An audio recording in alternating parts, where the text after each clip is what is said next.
You're heading back to Australia towards the Yeah, end of August for a couple of things.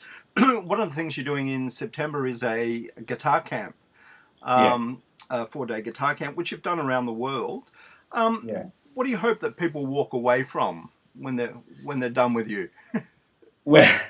Well, actually, I'm one of four instructors. Mm, There's going to be Stewie French, Simon Hosford, and my brother Phil is coming yeah. down to do some special classes, and we're going to do a demonstration on playing together and stuff Mm, like that. So basically, the camp, it's 4 days of as much information as you can take away.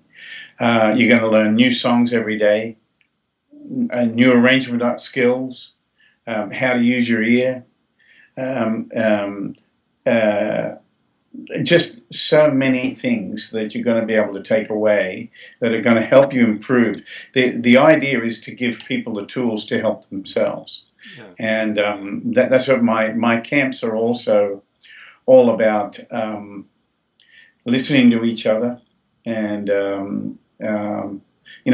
I kind of approach it from a really simple point of view, is that I'm an example to everybody out there of a person who makes a living playing the guitar. Yeah. I don't do anything else, and I never have. Mm, And so, you know, you've got to have um, a realistic point of view, and I can tell people what it's like to really make a living playing the guitar, to try to get somewhere in this business without the luxury of hit records or songs in movies or any of that stuff. I can tell you how to put a show together and how to build an audience. mm, That's what I can tell you. yeah. What do you get out of it?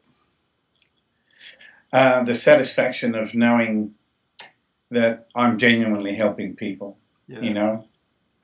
And I enjoy teaching and I enjoy playing for people.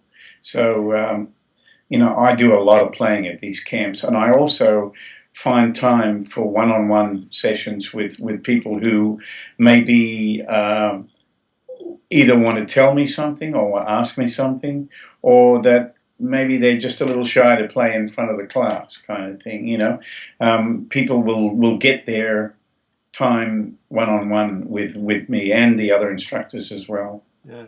The other guys are very different to me, and that's why I chose them. Simon Hosford is a player who can play a lot of stuff that I can't, like Eddie Van Halen stuff and Steve Vai stuff and all. I can't play any of that stuff, nor have I been interested. But it's great to have someone of that caliber. Simon Hosford worked with me for years and could play all my stuff. I mean, he could go from playing Eddie Van Halen's Eruption to any one of my tunes Mm, and play it back with me, and that's really something. yeah. So he's a great young guy. He's a great teacher. He also has other qualities that I don't have. He can sight read, and he can give people things. He can write out stuff for them that they can take away. Yeah. Stewie French is a real songs player. That's what I love about Stewie. He's a thorough musician in every way, Mm, and of course my brother, my older brother, is a wealth of knowledge and experience, and I want him to come down and have fun and share some stories and some something totally different. He's going to approach electric guitar stuff. I'm doing all the acoustic stuff. mm. So when you play with your brother Phil, is it different Yeah. than playing with other players? Is there something intuitive going on? Oh, definitely. The other thing is, I know him so well that I can almost anticipate what he wants the accompanist to do. I know when he needs it to be pulled back. I know when he needs me to give him edge him a little Mm, and push him a little. And all that sort of stuff. When we were working together all the time, as just like normal brothers, we'd be on stage and I'd say, "Hey, listen to me," because he'd be playing, he's getting into it and he's just playing all over me, and I'm like, "Hey, listen to me," and just like normal brothers. So, yeah. but we definitely had a magical time together when we played a lot, you know. And we could take a song and instantly make an arrangement of it and make it last for 20 minutes, you know. Yeah. Take solos and just change gear in the middle of the song, you know, because you can do that when you're working together so closely, you know. Yeah. And of course, the other thing you're doing are your shows in late August. You're doing some regional shows. I'm just wondering, with each new album and each new tour, is it easier or harder to decide what songs to play? That's an interesting question, Greg. You know, I often wonder, like 2 weeks or 3 weeks ago, I met Paul McCartney and I All went to right. his show in Sioux Falls, South Dakota. And, you know, it just dawned on me, I said, what the hell is he going to leave out? You Yeah. know, every song is monumental. Yeah. Which ones isn't he going to play? Yeah. Or, you know, like going to an Elton John concert or whatever. How many incredible songs do those guys know?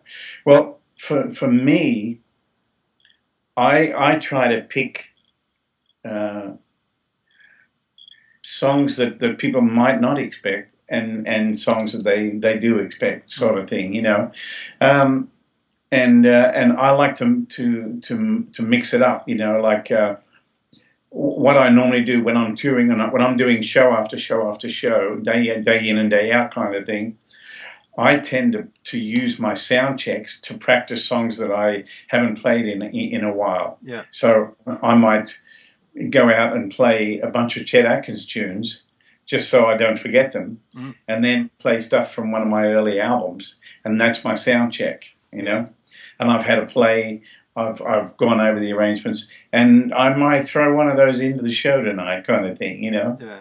Because when you've got new stuff coming out, you want to play a lot of that new stuff because you want people to hear your new songs, your latest work, kind of thing. But at the same time, you know, I really enjoy to go back to 1975 when I wrote Countrywide. You know, I still love to go out and play that song, and you know, people still want to hear Classical Gas and stuff like that.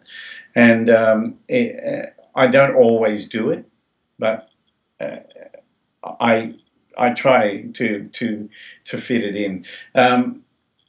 What I've been doing lately is I've been like melting Beatles tunes into something else and kind of doing a bit of taking a bit of license with it, you know, and enjoying that, you know. The current album is Never Too Late, released in November last year. I imagine you'll be playing some of those songs, but absolutely. I'm wondering, do your songs morph and grow into something else the more you play them? Oh, absolutely, they do. When I go back and listen to how I played stuff from Only, like Mombasa, songs like that, you know, I hardly recognize it now because I've changed it so much, you know. Like, for instance, the song Angelina, I wrote the song in D, in drop D. And one day I had the capo on the second fret and I went into it and I realized that's where it belonged. Yeah. So I never played it in D again. I was privileged to go to the launch of this book, the music that Maiten made a couple of weeks ago. Oh, how was that, Greg? Tell me about it. It was fantastic. It was people like George Goller there, and he played with Normie Rowe, and there was Russell Morris and Shane Howard. It was a wonderful evening. It must be great to feel part of that family. Well, you know, I'm so proud of their achievements and how they've run the company, how they've always been there. They went through a period in the 90s where I didn't feel that they were making good enough instruments, and I told them so, and they just lifted their game like crazy. These new guitars that I'm playing now are some of the best guitars I've ever played. Andy Allen's custom shop guitars are incredible. I'm playing 3 on the road at the moment that I got just late last year, and they're just incredible. They record so well, you know. But my first Maiden guitar is out at the factory. It's in the museum. Yeah. And then the 808 that I used for so many years, it's all beaten up and scratched up. That's in the Musicians Hall of Fame here in Nashville. Right. So it's next to George Harrison's and Ringo Starr's Yeah. stuff. So you don't trouble with the guitar tech. What do you do to keep your guitars in good condition? I am the guitar tech. Yeah. I carry spare pickups, spare cables, spare preamps. I do all my own string changes. I do all my own neck adjustments and stuff like that. These guitars, you can play cricket with them. They are so solidly built. And so all I do is usually the thing that wears out the quickest is that. Right. Because you're in and out of it all the time, into the tuner, out of and then change guitars on stage, and I might go in and out of that jack plug 50 times a night. Who knows? Yeah. So the moment I get a break in my touring schedule, I just swap out the jack and the preamp and just put a new one in, even if it's still working okay. I just put it in so I know it's not going to let me down. Yeah, I was looking at your Instagram page, and the last pic you posted is you with a Les Paul. It looks very weird. Tell me about that. Yeah, tell me about that guitar. You mean Dwayne Allman's Yeah. guitar?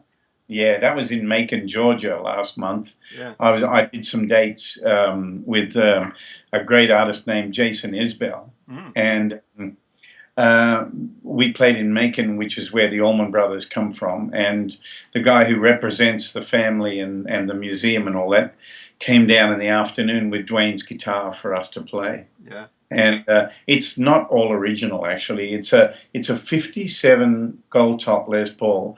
But Dwayne changed the pickups in it, but the pickups that are in it are fantastic. But I'm not really a Les Paul player. I just had a bash drum for a moment, and someone took a photo, and it was my manager Brian who took the photo.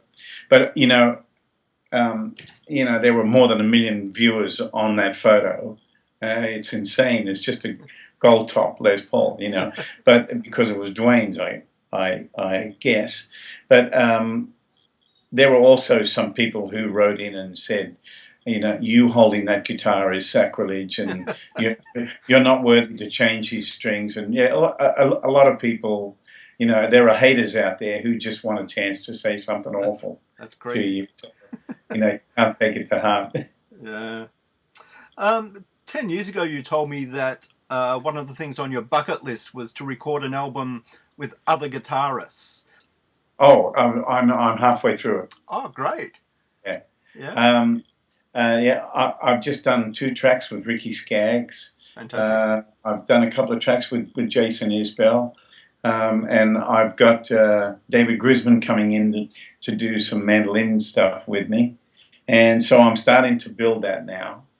And Brian Sutton and I are going to do a track together.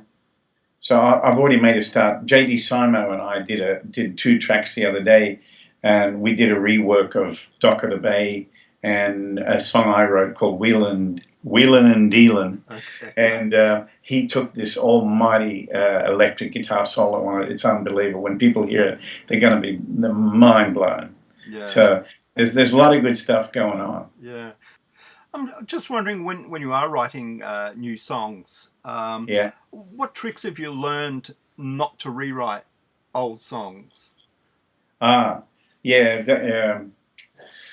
Always, I always try to start with an idea that I think is a little left of field, and then I slowly bring it into where I think people could get onto it. Sometimes I'll start out with a really quirky chord, but when I wrote Drive Time, this that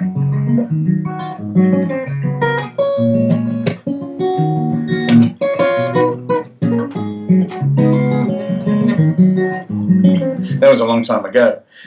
I walked around the house going, just turning those chords around. Yeah. And then I said to myself, it's got to go somewhere, you know. And then the bridge.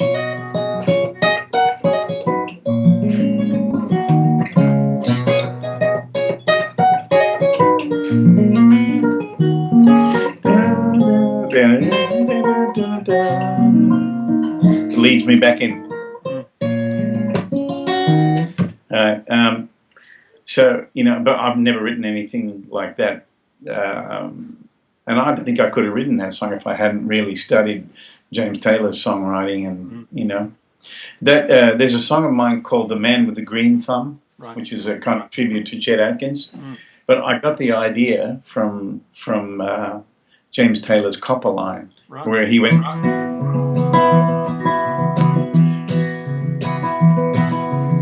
Even the old folks never knew why they call it like they do. You know how the song goes.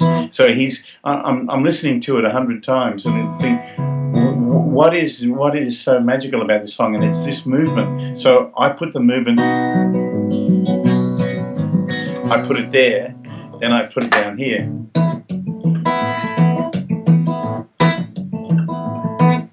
So I took that idea of moving chords and made it into something now completely different.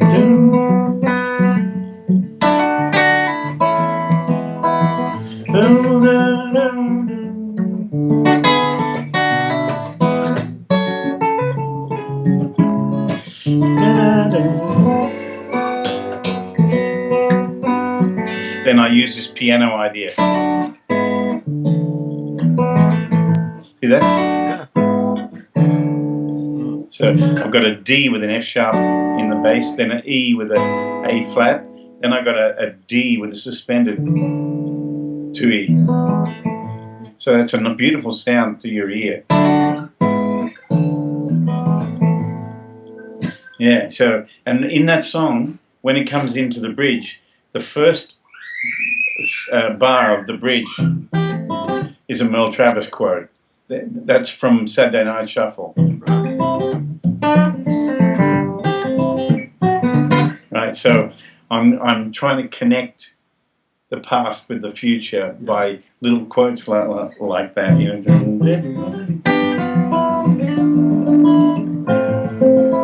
Yeah, so I always approach songwriting as if I'm trying to write something to sing. Yeah.